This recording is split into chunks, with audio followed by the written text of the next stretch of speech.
In exploring the rich tapestry of biblical narratives, it becomes evident that many widely accepted notions about Scripture are, in fact, misconceptions.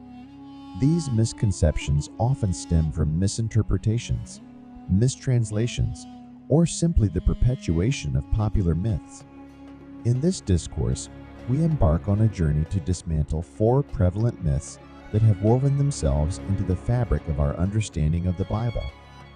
By delving into the depths of Scripture, we aim to shed light on the truth behind these myths, offering a fresh perspective that invites deeper contemplation and understanding. Firstly, let us confront the myth surrounding Lucifer, the fallen angel often equated with Satan. The figure of Lucifer has been deeply ingrained in Western religious and cultural consciousness, often representing the epitome of rebellion and evil. However, origins of this figure are more complex and nuanced than commonly perceived. The term Lucifer itself originates from the Latin Vulgate translation of the Hebrew Bible, specifically the book of Isaiah. In Isaiah 14:12, the passage, "How you have fallen from heaven, O morning star, son of the dawn. You have been cast down to the earth, you who once laid low the nations." In Latin, the term morning star is translated as Lucifer, which has led to the association of this passage with the fallen angel Lucifer. However, as biblical scholars have noted, the context of Isaiah 14 is a taunt against the king of Babylon, rather than a description of the fall of a celestial being. The passage is part of a prophetic oracle against the king, predicting his downfall and the restoration of Israel. The use of celestial imagery, such as the morning star, serves as a metaphor for the king's lofty aspirations and subsequent humiliation. Moreover, the association of Lucifer with Satan is largely a result of later theological interpretation, particularly within Christian tradition. Early Christian writers such as Origen and Jerome interpreted passages like Isaiah 14 allegorically, equating the pride and rebellion of the Babylonian king with the rebellion of Satan against God. Over time, this interpretation became ingrained in Christian theology, solidifying the identification of Lucifer with Satan. However, from a historical and textual standpoint, the direct link between Lucifer and Satan is not explicitly supported by the biblical texts. The figure of Satan, as portrayed in the Bible, is a complex and multifaceted one, with various roles and interpretations across different biblical texts and traditions. Similarly, the myth of the apple in the story of Adam and Eve's fall from grace warrants scrutiny. Indeed, the mythological tale of the apple in the narrative of Adam and Eve's expulsion from paradise invites deeper examination. Despite widespread cultural representation, the biblical account does not explicitly designate the fruit as an apple. Instead, the fruit from the tree of the knowledge of good and evil serves as a potent symbol of humanity's defiance and pursuit of independence from divine authority. It embodies the allure of forbidden knowledge, enticing Adam and Eve to grasp at understanding beyond the limits set by their Creator. This symbolic fruit represents the pivotal moment when humanity's innocence is shattered by the temptation to transcend prescribed boundaries.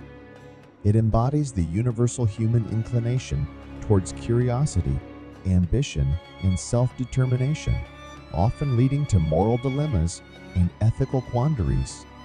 Through the lens of metaphorical interpretation, we discern profound insights into the complexities of human psychology and the nature of free will.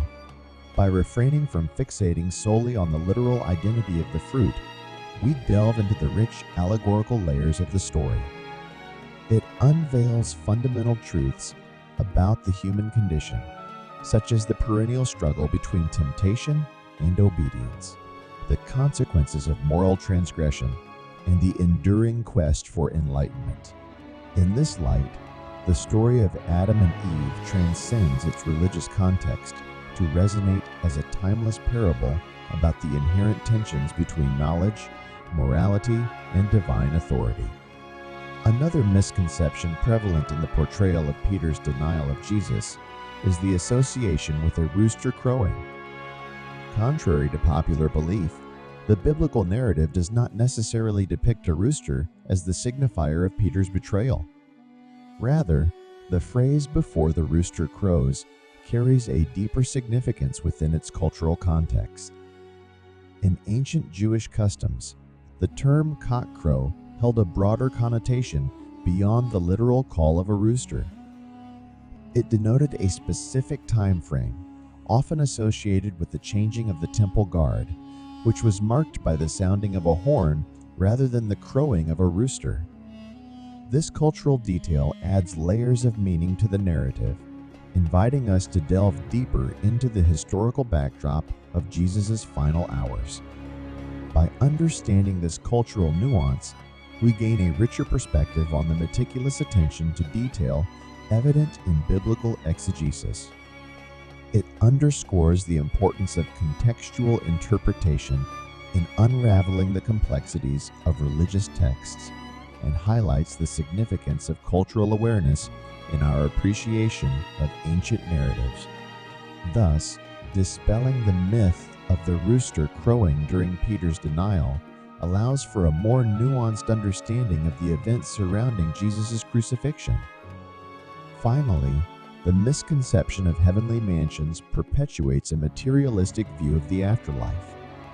The phrase originates from a passage in the Gospel of John, where Jesus comforts his disciples by telling them, "In my Father's house are many mansions."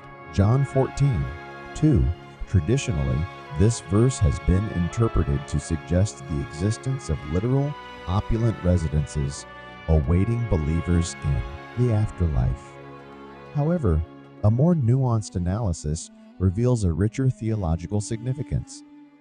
Firstly, examining the original Greek text sheds light on the intended meaning. The word translated as mansions in English is monē, which can also be rendered as dwelling places or abodes. This linguistic flexibility suggests a broader conceptualization beyond mere physical structures. Moreover, the context in which Jesus speaks reinforces this interpretation. He reassures his disciples, who are troubled by the prospect of his imminent departure, by promising them a place in his Father's house. This imagery evokes the intimacy of familial relationships, emphasizing not only proximity, but also belonging within the divine household. Furthermore, the metaphor of the Father's house transcends material concerns, pointing towards a deeper spiritual reality. Rather than fixating on the external trappings of wealth or status, Jesus invites his followers to prioritize their connection with God. In this sense, heavenly mansions symbolize not luxurious accommodations, but the profound communion experienced through union with the divine. In conclusion, our exploration of these biblical myths underscores the importance of diligent study and contextual understanding in deciphering Scripture. By unraveling misconceptions and delving into the intricacies of biblical texts, we unveil deeper truths that transcend superficial interpretations. As seekers of wisdom and truth, may we approach the study of the Bible with open minds and hearts, allowing the sacred Scriptures to illuminate our path towards spiritual enlightenment. If you found this video enjoyable, please consider liking and sharing it. Additionally, subscribing to this channel will ensure that you receive more updates in the future. Thank you.